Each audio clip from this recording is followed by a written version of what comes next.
Listen, man. Like you guys, I buzzed to be in I was just at CJSW not long ago, and I got to bring my daughter in too. She got to sit in the booth, right? And she's seen me perform, both of them, since they were little. But it was she saw a different me in here, you know? She saw how different you interact with people. Yeah. It's not the blazing guns and everything. It's she saw how you deliver the stage. Thanks, man. In a confined, I love this. And some people do not hit this mic right in a booth setting. There are just some people who don't know how to grace a mic in a booth setting. Right. You have to know how to this is where you kind of actually make love to a mic. Well, I got my notepaper ready here, so you might not think you're coaching today. You guys already got this shit going. You know what you're doing. You might not think you're coaching today, but you are. Yeah, totally. I am just here helping. This is awesome, man. We're very new to the scene in terms of broadcasting, and we've had some awesome people around us that have been coaches and support to like bridge the gap of technology and understanding what it takes. Great thought. No, keep going. I'm interrupting because I'm loving what you're saying. Well, I'm just reminded of Keith, right? He's got a badass studio in his basement, soundproof. He renovated a wood shop. He bought the house from his brother-in-law, and he had a wood shop down there. Room probably maybe a little bit bigger than this one. Big would have been bigger than this one. A little bit big, maybe 1.5 times. Just this space here, yeah, okay. 1.5 times this, and he gutted it all, and he knows that world. That is. So he knows how to set everything up the way that it should be set up, and it's legit. It was so awesome. It was our first experience in a soundproof room, like with the headphones, and it was so fucking awesome. Doesn't it? It audibly takes you into a different place. Yeah, it totally did. Okay, it really does. Have you heard of that particular room, the most soundproof room on the planet? Have you heard about this room? You can look it up online, and it shows you a photo of the most soundproof room on Okay, I'll have just a little bit. All right. And they say, and you look at it, it's got all this jagged bone and stuff, but it looks perfectly engineered. You can tell some smart folks did this. And they say, no worries, and they say, the longest anyone can last in this room is 45 minutes. You can hear your heartbeat. You can hear your blood move. No way. It's that sound. That'd be pretty intense. That would be intense. And your own voice, your own... you're just with yourself, man. Yeah, you're not enough to stimulate yourself. I would love to be in that room. To see. Just to feel. Just to feel it, yeah. Have you ever done sensory deprivation? I'm scared to do that. I've wanted to. Oh my! I was just gonna say I've got a certificate that expires December 31st, and it's like what we've referred to. You haven't done it yet? In our world, we call that Parkinson's law. So work expands to meet the time allotted. Great. Right. That's called Parkinson's law. Wow. A brilliant man taught me that. Work expands to meet the time allotted. Damn. Give a man 30 days to do a task, it'll take him 29 and a half. I don't know what you're talking about. You give him a week, he'll do it in 6.5. He'll do it in 7 days. Speaking of which, there's a retired teachers convention. I heard about it coming. Woman particularly told me about it months ago. Deadline to submit the fucking proposal, 27th of September. When did I just submit it? 26th of September. Yeah. Swear to God, I'm like, I know I gotta get this shit done. Okay, it's come da. There I am. Last minute. Yes. And it's not a rush. It's just. I'm reminded of. Yeah, right. Give it the time. I don't understand. And I say to students, don't do this as a habit. Yeah. I said, I don't do this because I want to do this. I said that it's a mental thing, it's procrastination, it's force of habit, it's neurology, it's a bunch of shit. But the thing is, you've got time. Try to do it, And still, there I am. Yeah, it's 25th. I got time. See, I'm reminded of those, what is it, relative truths and... the absolute and relative truths. Absolute and relative truths. Yeah. Parkinson's law is a relative truth that can really show up as an absolute because it's just such a default thing that people fall into, right? Yeah, really. Deadlines. Really. Deadlines. So I'm going to start the podcast. Cools. This is awesome. I think I'm good on that, man. Thank you. All right. Everybody's right. Oh, this will be a podcast like no other. This is man. great. I love this. I don't know why, but Elon Musk shows up in my world. Yeah. So good morning, beautiful people. Welcome to episode 43 of the Gyst Life. Another stellar Saturday morning. And excited to be in the presence of another superhero. Born and raised on the streets of Toronto with roots from Barbados, he is a father, a musician, a coach, a mentor to our struggling youth, and a therapist for the soul. He is a known name in the world of slam poetry and spoken word and holds multiple poetry slam champion titles across Canada. He's a warrior, one of the good guys, and his words and performances are weapons of inspiration on stage. Some of you might know him as Wakefield Brewster. We'd much rather introduce to you his alter ego, the Lyrical Pitbull. Oh, dude. So welcome.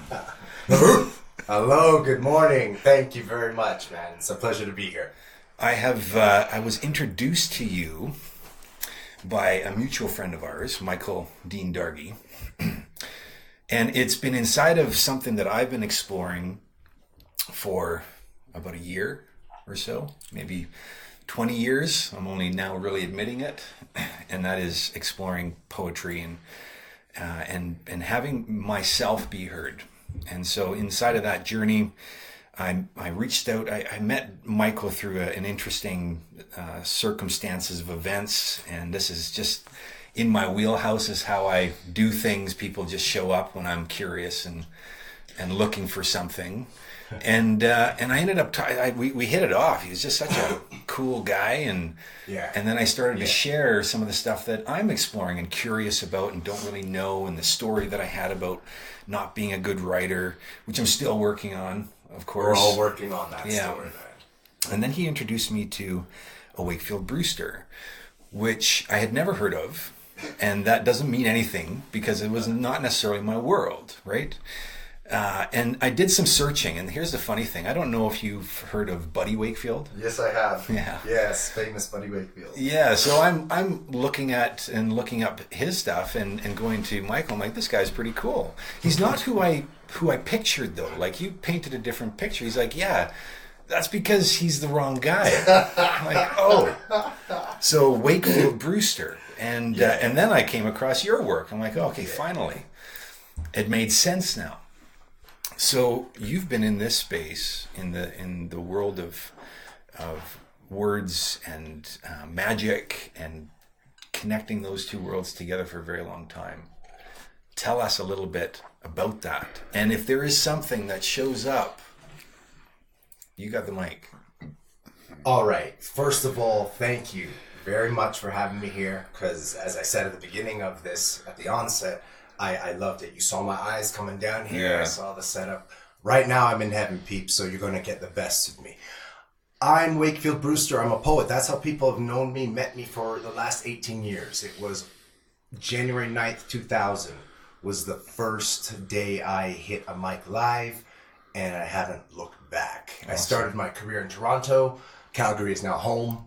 I did my first 5 years on the mic in Toronto, left out here for, I came in 2006. It was land of opportunity, oil, gas, money, jobs was everywhere. It was an employee's market. Yeah. It's not that I was skilled or anything. It was just way more easier ways to be an artist out here and work a job. Right, yeah, okay? yeah. Because that's what you do. You're hungry, you're tired, you're thirsty, you're broke, right? That's how it is when you're an artist. You're really not capitalizing on the career. You're just getting by and working on the career. I came out here, and let's face it, you go from a town of 5-6 million down to barely $1 million at the time, not even, like 750,000 in 2006, something like that. Mm-hmm. Do the math. Big fish, small pond, right away, kaboom. Just do the math. So when I got here, it was easy to flourish. Oh, that's great. Calgary has treated me wonderfully. Oh, I remember nice. when I was fitting to leave, and especially with the black community poets, they were like, Wakefield, what are you doing? This is Calgary. It's cowboy, yeehaw, redneck. It's Bible thumping, little Texas cattle rustling. It's frontier, yeehaw.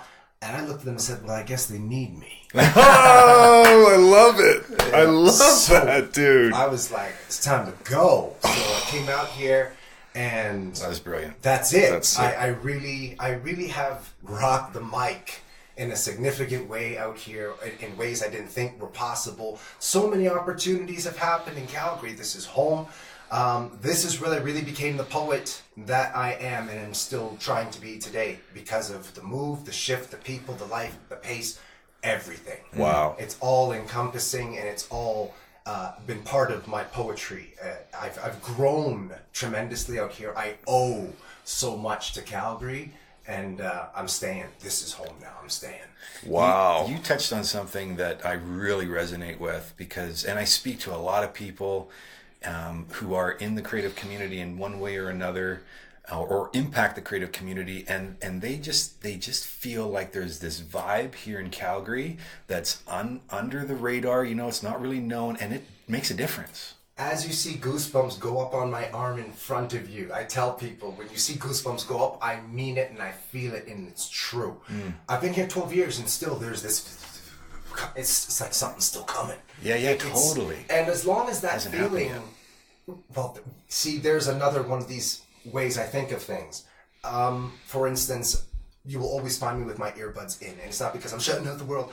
Every poet, rapper, MC, everyone who can throw down a microphone, who I know can kick my ass. That's who I'm listening to all the time. I'm always doing homework. For all of the slams I've won and accolades and all of the great things people may say about me, these guys could whoop me on their worst day underwater, inebriated, blindfolded, and half dead.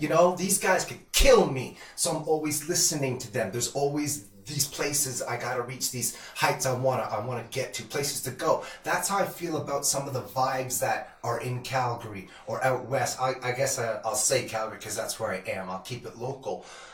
It doesn't really matter what someone is into. I find, let's stick with what I know. The artistic community truly does feel there's always this thing waiting to happen. It's always hungry. As long as there's always that feeling that something's about to happen, things will keep happening. Yeah. It is one of those, it's not destination. It is one of those journey things. As long as people are still hungry to make it happen, it will always be coming tomorrow. Always coming, right? That's what you want to have people believing, something's coming. I want to be one of those things that's always on the horizon. And I've been generating here it. 12 years and still, it's coming, man. Look out. It's one Wow. of those. That's how I look at poetry, art, how I'm living, and what I want to bring to this community that's been so good to me. Oh, that's so great. Wow. I'm reminded of something that a high school teacher said to me once. He said that, because you said it, to make it. He said, anticipation is often more satisfying than it. Let's call it it. That's what it's all about, man, is keep it coming. It is a mountain with no top. It's the truth. Right? Wow. My favorite color is orange. Almost an absolute, dare I say. Right? Yeah? My favorite color is orange. And there's a lot of color psychology. One of the things behind orange is hunger. Always having this desire. I'm a Leo too. My colors are orange, yellow, and red. The hot colors, the high spectrum. Right. That's how I run. So it's just all part and parcel to what it is that is me. To join this vibe where something's about to happen. Look around. We got how many places of construction happening? Yeah, Constantly, it's pissing on us and off. on. But once one site is done, man, it's butter, isn't it? And aren't we all happy that we went through that thing that's already done? It's done. We're driving through. Look, we're happy. Paved road, blah, blah, blah. That's how it works, man. There's things chaos. to get. Yeah, it's organized chaos. There's things to get through. I mean, come on. Like, where's the growth if there's no change?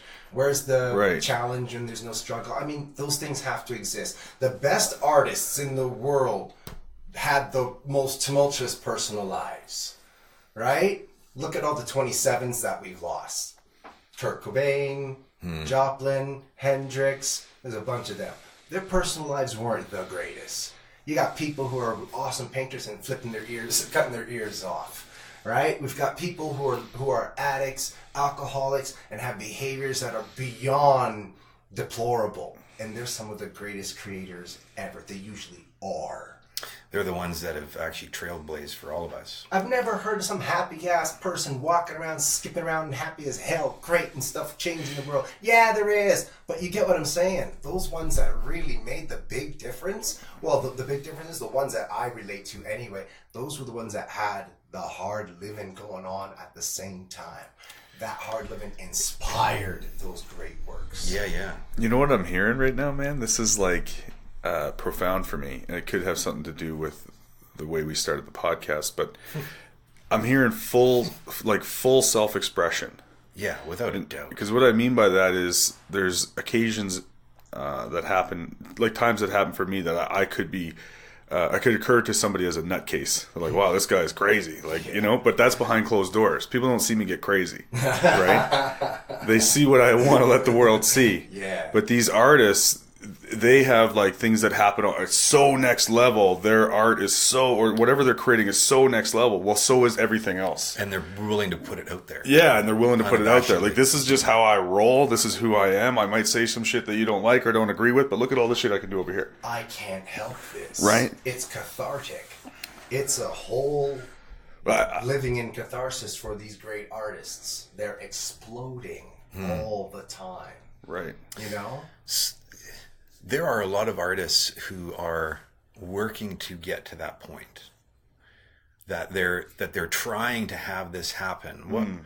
And inside of trying, probably a lot of struggle and feeling like we're not getting it, we're not hitting it, it's not working for me. Maybe I'm not an artist, maybe I'm not creative. Whatever the stories come in, what would you say to those creatives? And dare I say, we all have a creative genius inside of us that just has been refused and not allowed out. What do you say to that? Man, there's a lot to kind of say to that. When it comes to the struggle of artists, struggles in life, struggles period, I've had to adopt ways of thinking and tell myself things that work for me so I keep going. Right? You've got to work with your brain. You can't work against your thinking. You've got to work with it somehow. So because I work with words, I often have these, self-euphemisms so I can just get a handle on things like struggle and failure. And when my second biggest relationship fell apart, things were very, very rocky. Just in my, it's a big relationship. Things were very rocky. And I developed this one thing I kept saying when things were just going left, right, and center, and especially when I was out of control. And I said, okay, this is what's happening. Honestly, I would say, okay, look, man, this is what's happening. No matter how I'm feeling, this is actually what's happening. Now just try and get your head around that. Sometimes when I struggle, which is all of the time, if people knew the depth of other people's personal struggles, it would open their eyes to a whole world of compassion. When I go through the struggles that I go through, when I especially hit failures, guys, I mean what feel like failures, I have to remind myself something. If I keep trying, because that's where you begin with artists who are trying through their struggle. If I keep trying, I haven't failed. As many times as I'll go to the grave saying that because it actually fits my belief system. If I keep trying at this thing, I can't say I failed. Right, because you're still doing it. I say to students before we start working, because I get them, I get their attention, I get them. But, of course, there's students who are like me when I was their age, and I'm not biting, right? Yeah. So there's a little more convincing needed. Yeah, I'd look at them and I'd say, before we begin working, I'd like to explain something called effort. When you make an effort, it shows. When you don't make an effort, it shows. And it's all on you. Before you pick up a pen or pencil, crayon, whatever implement you have in working with me, remember, if you make an effort, I didn't say if you'll succeed. I didn't put any end game for anyone. Said if you make an effort. I often say, guys, have you ever seen that guy, that girl, doesn't matter, and everything just comes easy? They don't even have... What kind of language can I use in this podcast? Anything. Yo, these motherfuckers don't even have to fucking try, right? Shit just fucking happens. You know what I'm saying? That's the kind of shit I'm talking about. These motherfuckers who don't even try. The world is ill-divided. This fucking happens. There's that guy, there's that girl, shit just fucking happens. Life is good, dad's got the greatest job, mom's beautiful, got the greatest job, whatever. Well, I don't care what the scenario is. They are smart, they're good looking, they're pretty, whatever, they get the job, they get everything. They're not even assholes. They're actually fucking really nice fucking people too. But somehow things just seem to... It's not like they're not trying. Guys, you gotta see where I'm coming from. It's just people, puzzles, just... make images fast. You know, their Rubik's Cube is just always one thing away. It's incredible. You're like, fuck. And I say to them, you kind of resent them, don't you? Even if it's your best homie, don't you kind of go, a little struggle wouldn't fucking hurt you, bitch, you know? I said, and then you see that guy. And I don't care what he's doing. He's working like a motherfucker. This guy is falling face down and picking himself up. This guy's facing ridicule and covering his ears. This guy is plugging away. This dude is tired. Whatever this person, man, woman, beast, whatever this living creature is doing, it's tooth and nail, it's skin of teeth. Give me a euphemism, I don't care. But there it is, man. It's blood on the floor. They're a crime scene. They're everything. And they just don't give up. And at the end of it all, there's that hand, right? It's, shaking. You can see it's about to... And it drops because they're dead. You still cheer for them, though, don't you? And every student goes, yeah. And I go, that's what effort's about. That's why you like them. I'm a football fanatic, soccer, okay? FIFA, I go mad. You wouldn't believe that poetry was ever part of my life when FIFA's on. Right. The alter ego. Like, who do you love? And I'm like, I'll tell you who I don't. Italy, Spain, Portugal, Argentina, Brazil, England, Germany, France. Did I miss anyone else who wins all the fucking time? I said Ivory Coast, Ghana, Cameroon.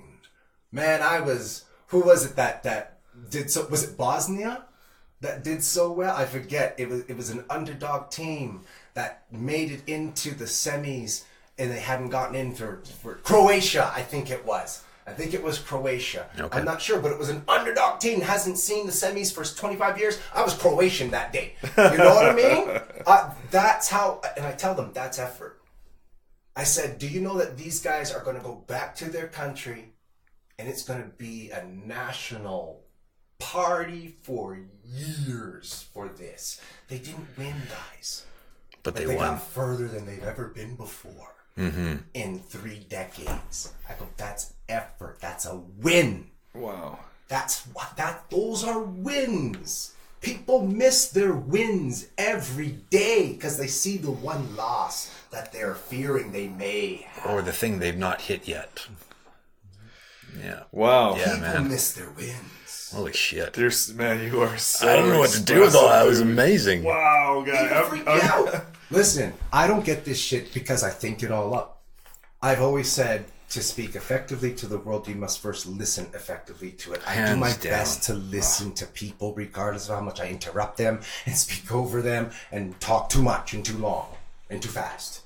I really try to listen to everybody else. There's 7-point-something billion other people on this planet. How can I have all the answers? How can I know all the words? Well, what's super cool is inside of the medium that you chose to really share publicly, it is coming from all the things that you're listening for.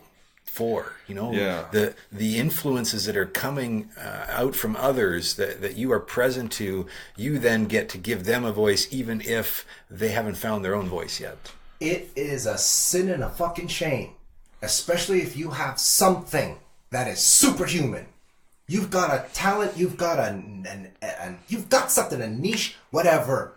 There's something you can do that is really above and beyond Joe average human capacity. Right. Especially if it's the arts, You owe it to the world. You owe that.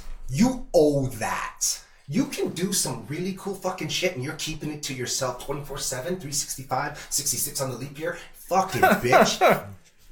Dead and gone. Don't need you here. You got something to give. Sorry. You got something to give to the... You owe... The world's got hate and poison and... how many negative things do you want me to ramble off, Kate? Don't need to. Oh, man, yeah, it's brutal. You've got something the reality. Fucking awesome, and you're not sharing it. Sorry when my language, leaves the Queen's good. It gets all potty mouth and slang, and grammar goes out the fucking window. But shit, this shit pisses me off. Yeah. And I tell artists, young artists, I'm talking, high school, and I say, who's an artist in here? Who believes it? They believe I am. Who believes they're like me? They put their hands up. And I tell, okay, I'm going to tell you something on your way out of here. Art isn't here to pay you.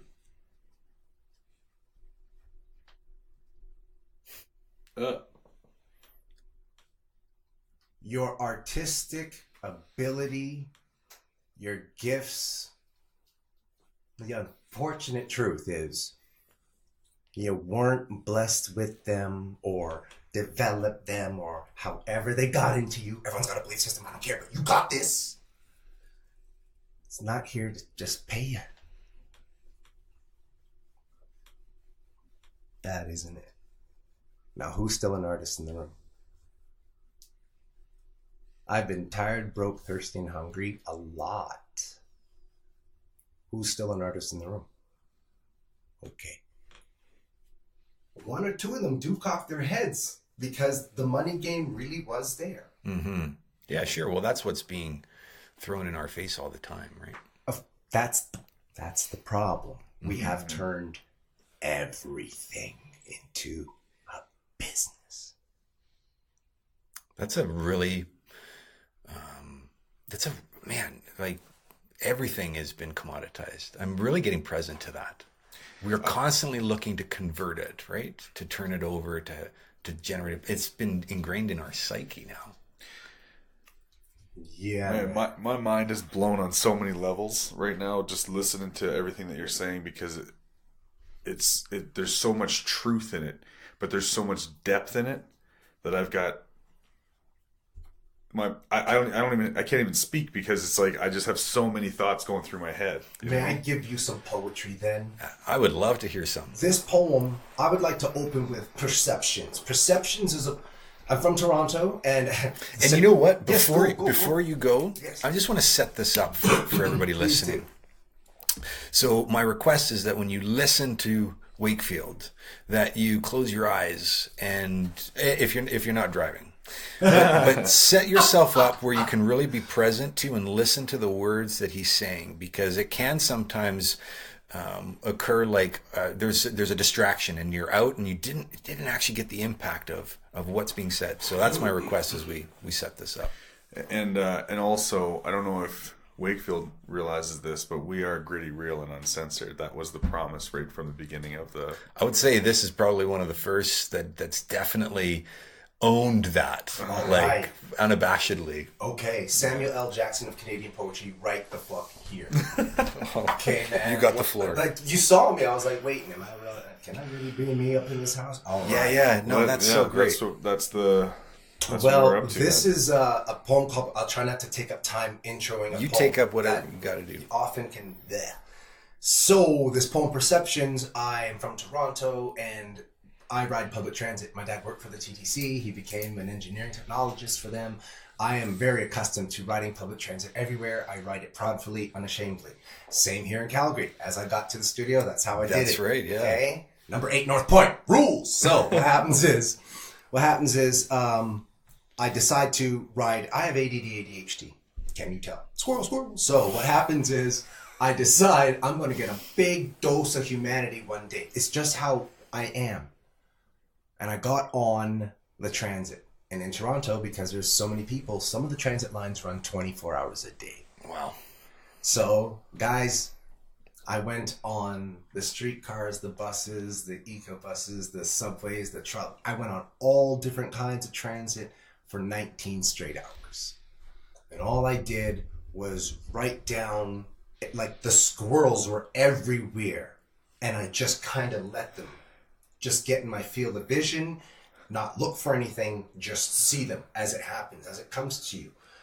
I just watched people, and I recognized two things about people.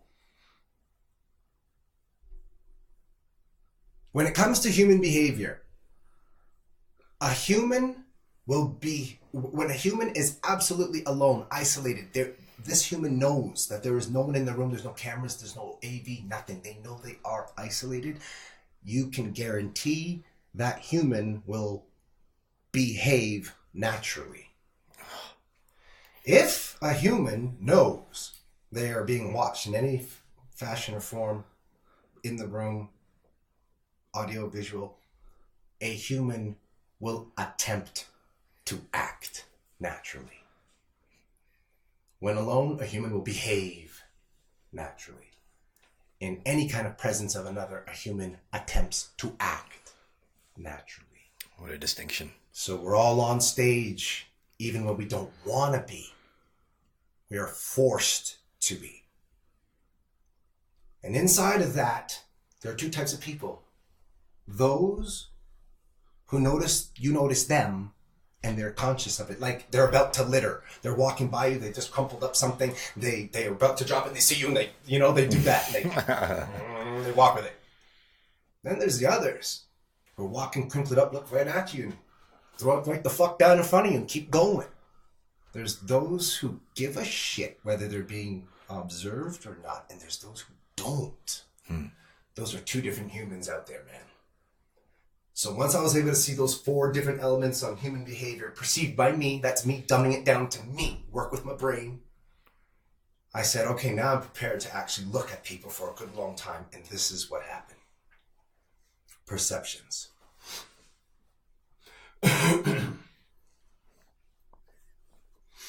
I'm piecing it together, and it resembles a cultural mosaic with the minorities dominating and the majority dominating.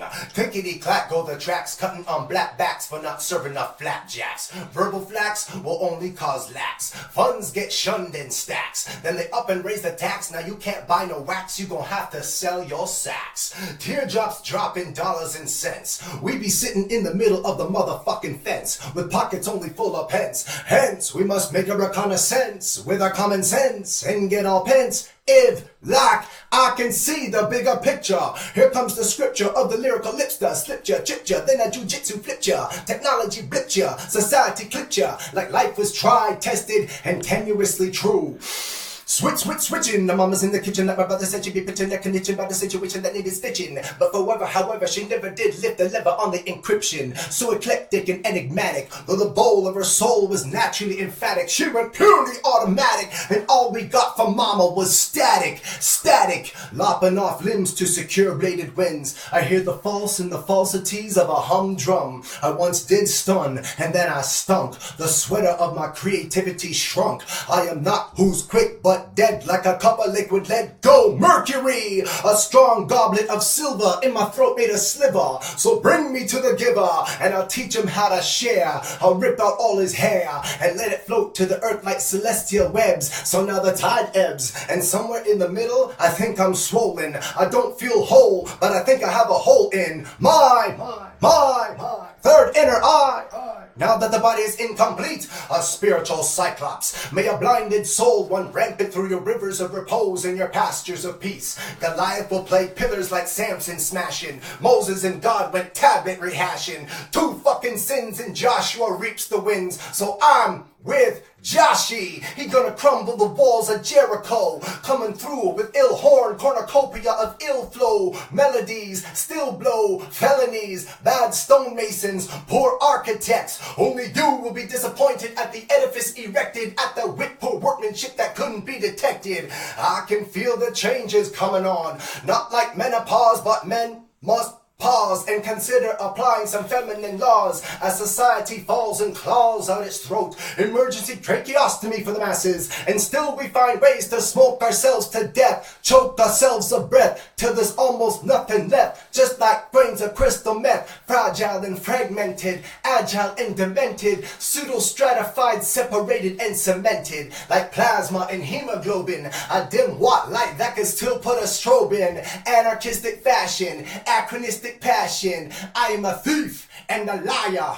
I steal truth and run upon rooftops so tin. Inside my head reside a din with a clip and a clop and a pace that won't stop. I am being pursued. Demons are upon me like flies on eyes. The UN cries but blatantly denies its contradictory position when cash gets stashed in the name of a mission. Impossible.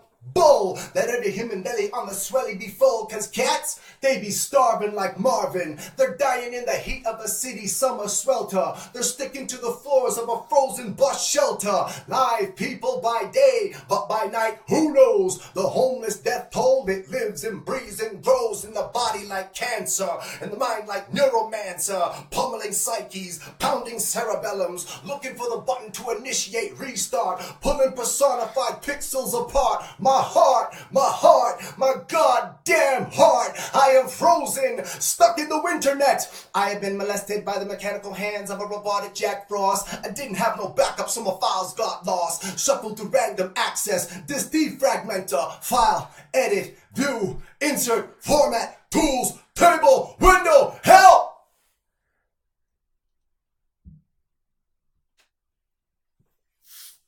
Holy shit. I apologize if the audio is a little crazy because I'm like, I have no idea what to do over here. And that was magical. Damn. It really took something for me to keep with you. Not because of anything other than my tendency to want to contemplate more about what you just said or it being pulled in a different direction. Mission accomplished. Yes, sir. Yes, sir. From day one, no, not day one, but when I caught my feet, when I learned to do this, that was one of the elements. And the thing is, I moved with the hip hop flow. Okay, I'm a black man from a black family. I was black when rap was first considered music, August 11th, 1974. I was there, okay? Black, yes. That shit's in me. Right. That's the delivery. Yeah, it's there. But it's not just about the speed. It was the speed. I did deliver with speed. And as the years have gone by, I am backing off slower and slower and slower. And people still say the same thing. You hit me with the next thing before I'm done with the first thing and the thing before and the thing before. And I'm like, mission accomplished. Yeah, I would say rewind that and listen again. Because, dude, I don't know how long that was, but that was insane. That was sick, bro. That's me slowing it down. Okay. I usually try to have, because I'm a slam master, I try to have all my poems in that field of 3 minutes, 10 seconds. But because we're in this environment, I definitely wanted to give you gentlemen and your audience a better, that's so awesome. So that is me spacing it Thank out. you. Wow, so it even comes at you faster normally. That was, I'm telling you, look back on that video over here that's facing me. I'm just capturing everything, man. I'm humbled, dude. That was incredible. Thank you. You guys, it was amazing. Understand that was me watching people. Yeah, dude. That's what I'm saying. Like, these are scenes. No, I'm good. Thank you. These are scenes. I'm okay. Right? That's why I'm so I'm just at a loss for words, because it's like you're in my head. You said that yesterday. It's like you're in my head. It's amazing, dude. And he is in our heads, because the reality is that's the observation is that my face. It's so much. Right? That's what I mean, dude. It's like the things that I see, the things that I hear, the things that I grapple with, the things that I'm trying to share with people and make a bigger difference.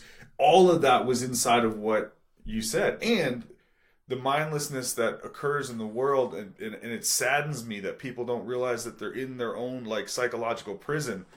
And I sit here and I go and I'm like, my version of pray for these people, and you're just spitting it, and it makes me, it's just like, wow, the hairs on the back of my neck are standing up. Oh, damn, Vern, it was sick, dude. Like, it was a really fucked up day. Those were things I saw. When I said that one point, I said,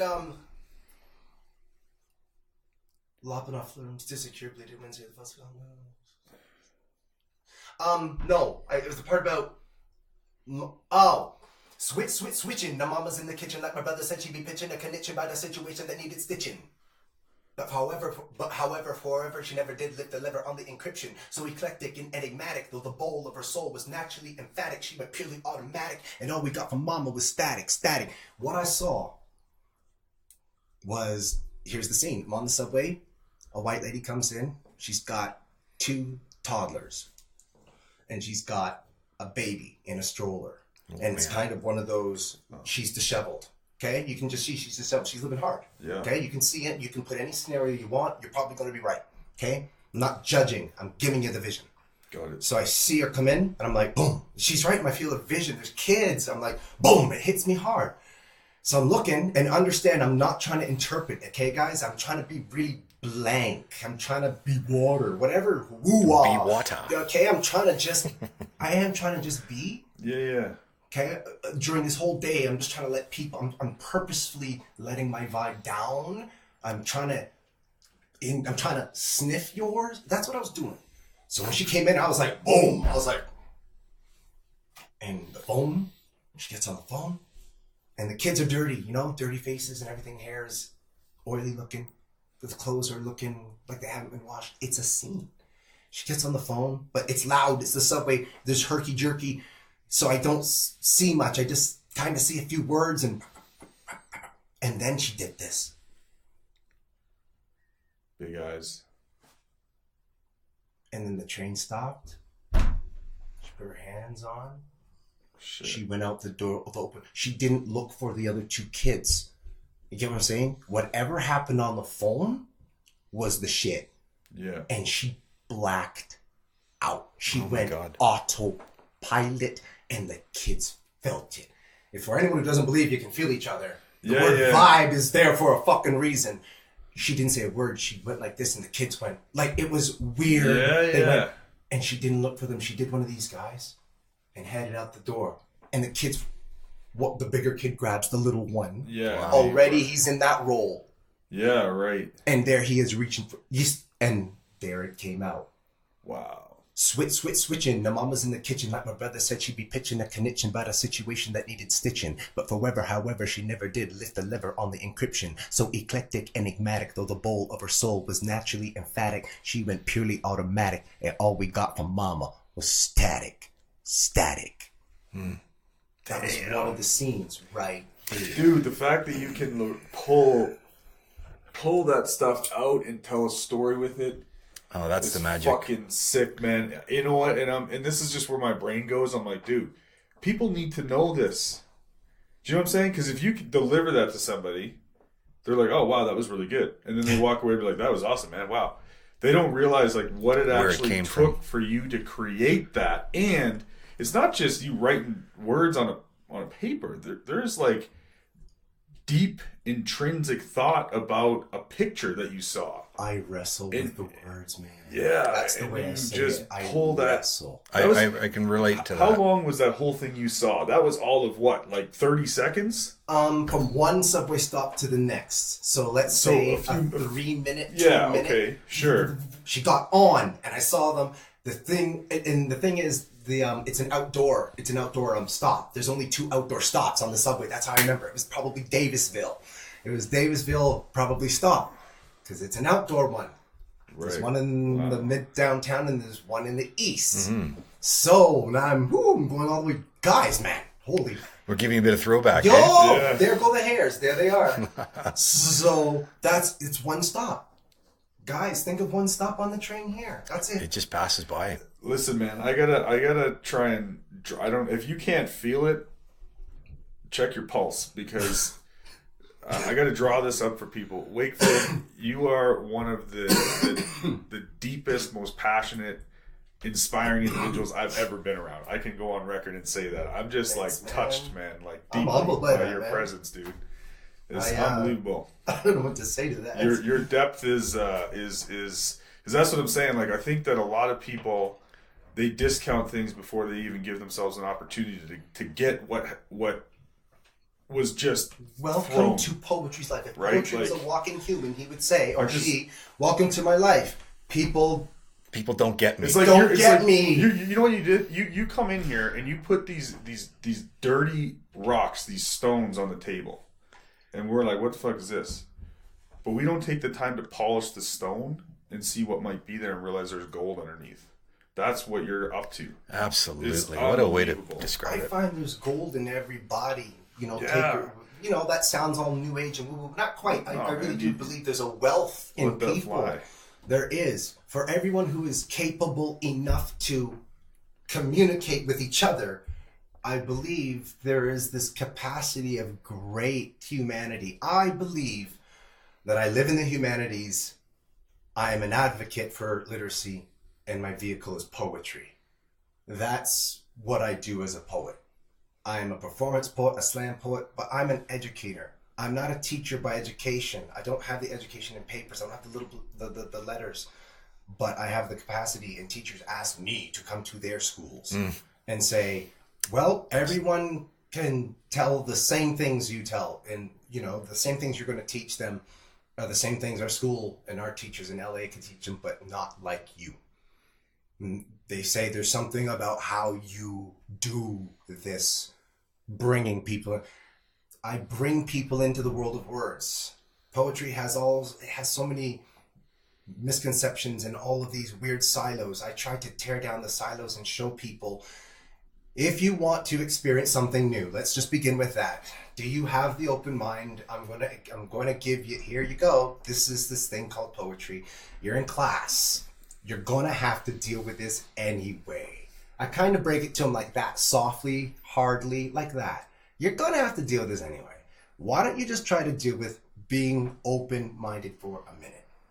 Just let me explain what poetry really is. You think you know, and I'm betting that you don't know. Let me talk about it. Let me show you what it is. Just create the space. Just open up. They fill that space with no problem. And the thing is, I bludgeon them with not all these life lessons or anything. I tell them this. The reason that I choose to bring poetry and literacy to you is because I believe that if you read well, not good, read well, write well, and speak well. I do believe this. Record this, put it out there. This is what I believe. If you can read well, write well, and speak well, you probably will do well. There's 7-point-something other billion humans, and no matter what you want to do in your life, you're going to have to communicate with a whole whack of them to get shit done. Very true. If you are working at optimum personal communication level, just in your reading, your writing, and how you speak, you will find that life is a lot more fulfilling. I can honestly say it, that I was just a loudmouth running at the mouth at all the time, cylinders all the time. I was ADD, ADHD. We didn't have that back in my day. I was just a disciplined case, a loudmouth kid, a kid with behavior problems. I was one of those kids.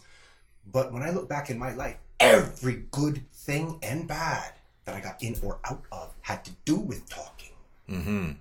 It wasn't because I was the greatest at a physical thing. It wasn't because I was the greatest at playing classical piano. It wasn't because I was the greatest drummer. It's something about my mouth. So for all the pitfalls, it actually built a lot of ladders that allowed me to climb to places I don't believe I would have gotten to without that mouth rambling. Let's face it, people have raw talent. When I was young and couldn't control and wasn't aware of my mental illnesses, it's energy going everywhere. But there's a lot of great shit going everywhere. And over time and learning and capacity, compassion and stuff, I just turned something that I had that was firing everywhere, and now it's a laser beam. Mm-hmm. Now my speech is laser beam. It's what I've been doing all my life. So every good or bad thing ever I've gotten in or out of has been because of speaking. I want to pass on that if you read well, write well, and speak well, you'll probably do well. I can so stand by that. The days of having to be an old rich white man from old money are gone. Everyone with a cell phone is now an AV. Everyone now is a photographer, a videographer. Everyone's a producer, right? Dude, look at what you're witnessing right now. Well, so it's not all about those pillars of what keeps us down, because we have a lot of access now. All of us do. Yeah, and at an insane amount now too. And the thing is, this amount of access created through technology didn't get there with using words like like, right, you know. It didn't get there like that, guys. Maybe it was dry and technical and boring, but it was direct, functional, straight, understandable, literate, professional. Nicholas, if you're listening, this one's for you. We were just talking about the commitment to language as our critical channel of communication, and to really be intimately aware of it and understand it and know how to use it. And yeah, man, I hear what you're saying. You got something just gelling over there, eh? Man, you've been writing it like a storm over there. Are you dropping some slam poetry on us no. right now? Oh, Wouldn't shit, Wouldn't that be a treat? No, man, I just pulled some things out that Please, questions, please. Well, not necessarily questions, but just observations. Sure. Words that I pulled out of what you're saying and some of my own interpretations. So I want to share this. Because like I said, I think for a lot of people, myself included, having another listen through and really ruminating on some of the things that you're saying, because there's so much depth, and they, like that story you shared, that context is missing for a lot of those elements. Absolutely. So sit with it and be like, okay, what's he getting at here? Right? So I'm just pulling some things out that I'm just like, okay, first of all, I put at the top gritty, real, and uncensored. And I wrote that after the world needs real, because it's a wake up. So what I'm getting at there is when you asked what is the level of filter here, and we gave you the license, you would have gotten people's attention, regardless of who the listener is. You would have gotten their attention right in that moment. But I think that's a wake up sometimes that's necessary, because we're so unplugged and we have our head in the device. Yeah, the automatic way. Or even the problems of life. Because even in that moment, if that lady, I'm not judging her or taking a shot, but if she had, wherever she was at, if she had a higher level of proficiency and the ability to focus, that whatever that information is, regardless of what it was, it still may have had an impact on her. But if she had the ability to focus on what was most important in that moment, which was the well-being of her children, right? She would have been like, boom, okay, first thing, big problem, where are my kids? Right? Not to say that there's anything right or wrong about what happened. But what she had available to her. But that's what she, right? That's right. And in this case, what she didn't have available to her. So, it was scary to see. Yeah. Man, I got emotional when you described it.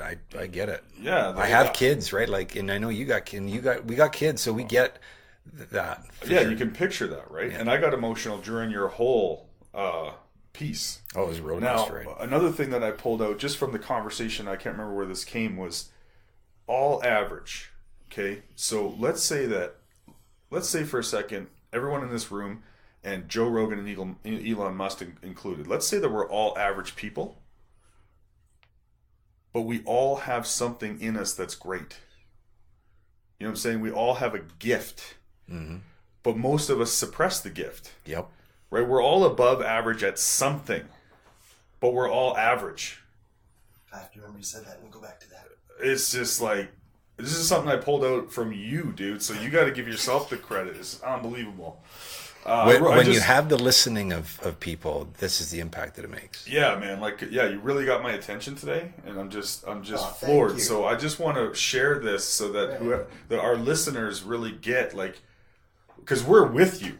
They're just listening. There is some video here, but even the video is not this. I'm feeling. Thank you. Right, man. I'm vibing with you. Right. I told you I love this environment. You can feel each other in this. I got something as soon as you hit the bottom of the stairs. I was like, this is going to be a great day. Yeah. Shit's going to happen today. This is going to be a great day. So I wrote down the word observation, deep, passion, giver. You're a giver, man. You exist to contribute. That's what you're here for. That's what all I've gotten from you today. Thank you very much. Sorry. It's okay. Okay, not everyone has it. Okay, this is just something that this is how my brain works. You're talking about things, and that thing, it comes up a lot.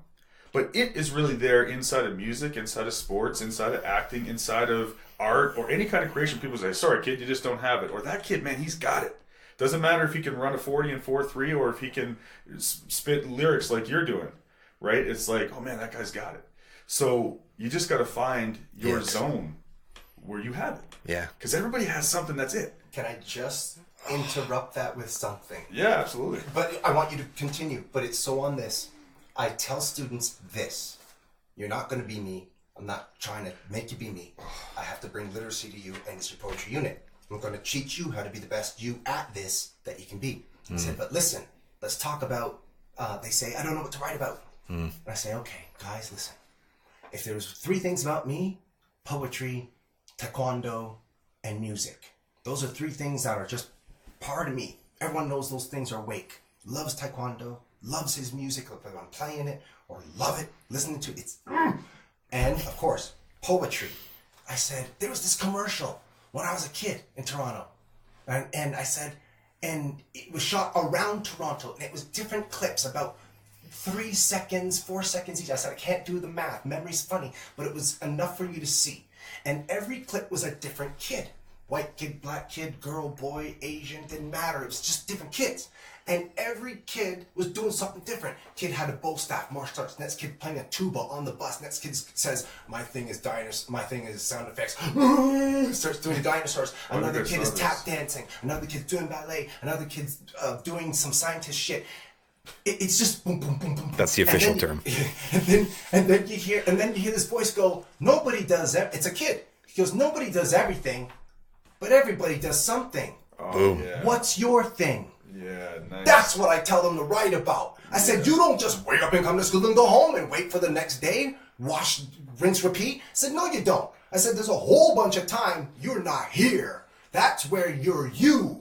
Some of you guys got hobbies, passions, artists, athletes, whatever. I said, some of you do survival. I said, I know this about you cats. And this isn't Toronto. This is where there's lots of space. There's a lot of outdoor stuff. I said, you guys are woodsy and outdoorsy. I said, everyone's got some shit going on. You want to write about something?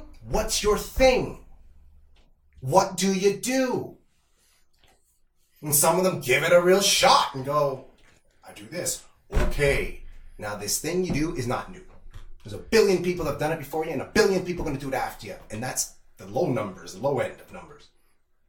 This thing you do, you got to bring us into the world like it's the first time it's ever been invented. It's ever been experienced. Man, you give me some mad coaching, brother. This is where it comes from. I said, the challenge of a creative writer is the whole world's pretty much discovered, okay? It pretty much is here. For your lifetime, the whole world's been discovered already.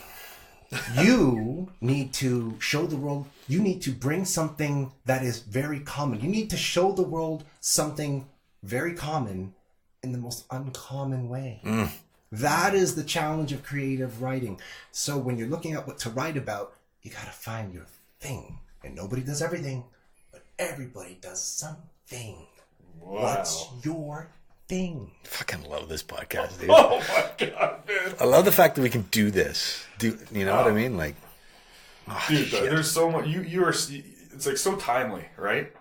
Always You're is. such a good fit Always inside is. of the Gyst, man. I'm telling you, you brought something. Like, did he not just shine a light on everything that we're like up to in the world right now? Absolutely. But And guys, I walked into here. I walked down here, and it was bathed in light. You saw you said, look at your face. Your face said something. Totally. Like, I don't know what's going on. Yeah, you're like, okay. This place looks like some shit is happening, and I want to contribute. Yeah. So. Okay, you know what? Let me just finish this quick because I think we could go all day. We gotta really wrap could. this up, Yeah. man. Oh, dude. And you need me to drop another poem on the way out too? I think we should. You know what we'll do is we'll exit the podcast, and that is how we'll. Can we end it with that? Because that would be. I think that would be amazing. brilliant. It'd be brilliant. Okay, perfect. Yeah. So there were some things again. I could talk about each of these things. Get that. David knows this about me. It's part of the reason why we created a podcast. I likes to talk. Okay, but so I could go deep on all this, but I mean, you said communication, and underneath that, I've said this on the podcast plenty of times. communication is more than just talking, and hearing is not listening. Right? Okay. So it's just, God, man, this is I wrote down here connection, because you talked about how when you were successful in school, it had to do with speaking, right? Like you were communicating with somebody. That's why you did well whenever you did well. And for me, I realized, I'm like, wow, because I always have it that English is not something I'm great at, right? Like literacy. However, I did well in school because I connected with teachers. I connected with people, and I never gave anybody a hard time. I brought something to the class instead of taking something away, and they were fine with that. So they did things to help me get through if they had to, right? So connection.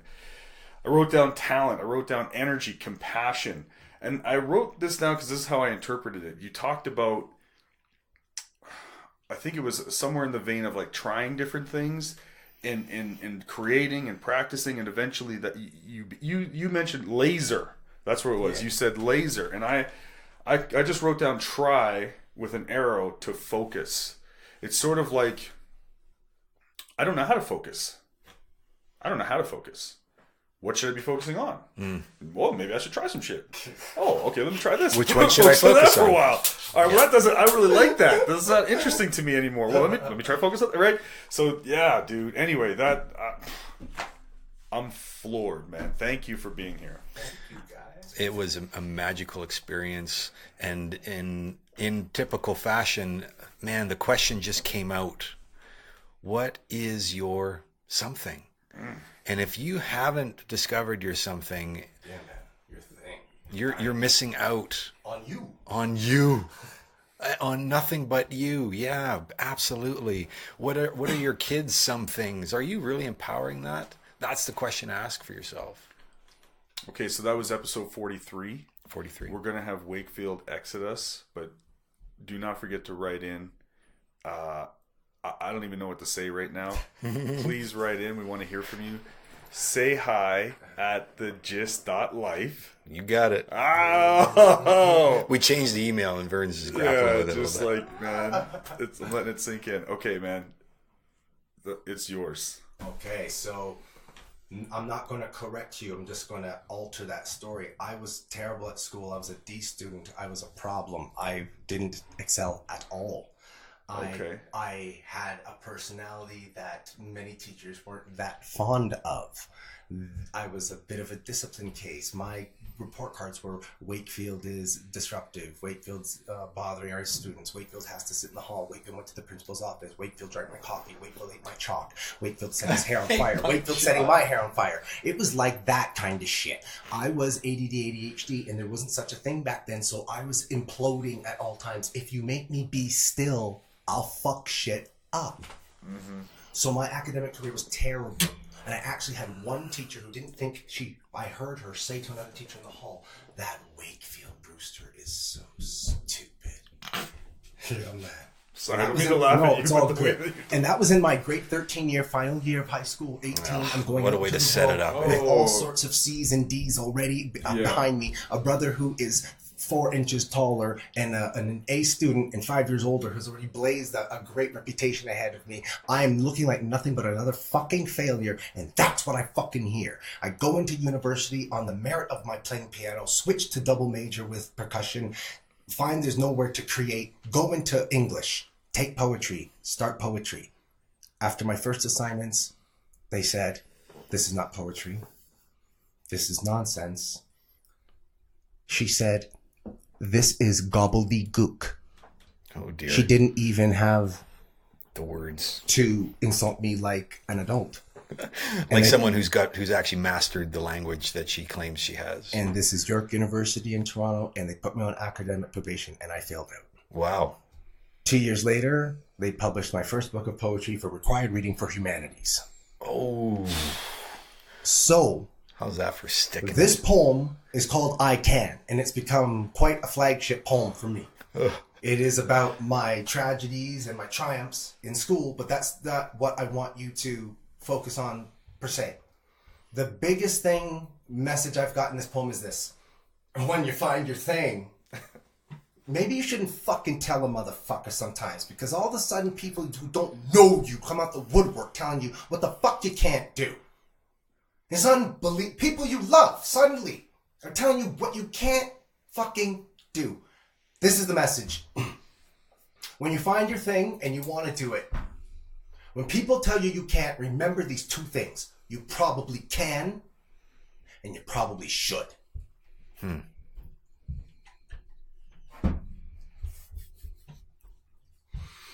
After a decade of delivery on the MIC, unbelievably, people still asking me, what can you do with poetry? That question used to make me angry. It used to make me hot. Now I tell them have a seat and ask them how much time they got. For you see, with poetry, I can duly dance down those same halls of learning where I once had the yearning to be a well-accomplished human with a 4.0. But my GPA was sadly way far below. I never got the knack of the educational flow. They made me sit still, so I stood still. I can confidently, comfortably cruise into classrooms where I was once coerced to create a captured, cornered mental state so I could clearly create a way to hate my own mind. By my educators, they were edu-haters. They formed a form to form my formative years, tainted with intolerance and a tidal wave of tears that sailed all of my dreams away from me. For they likened my self-image with one of stupidity. It was all that I heard and all that I could see. I can now be free, where I was once imprisoned by a mental prism. My errant splay thoughts were like hot-colored rocks, endless ammunition for the slings of possibility, but impossibly, all of my targets eluded me, for I was living in the kingdom of couldn't be me.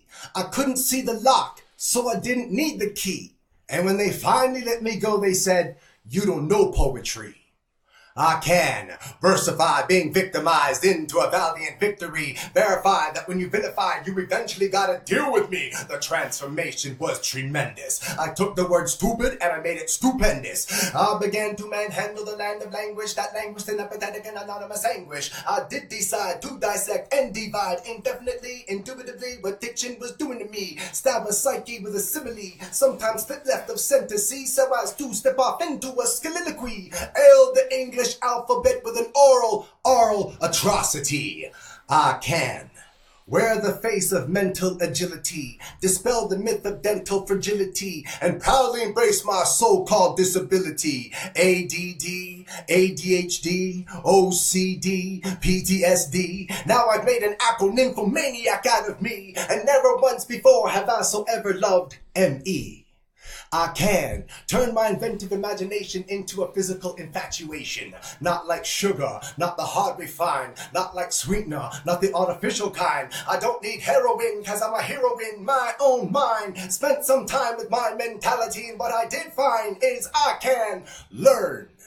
And poetry taught me when the truth is unfurled, I'm the only one man who can change my world. So I can do anything. What can I do with poetry? I ask you. Why don't you tell me? Oh. Thank you. Thank you very much. That was insane. Best fucking episode ever. I was trying to be all chill and I can't. It's like, just gonna give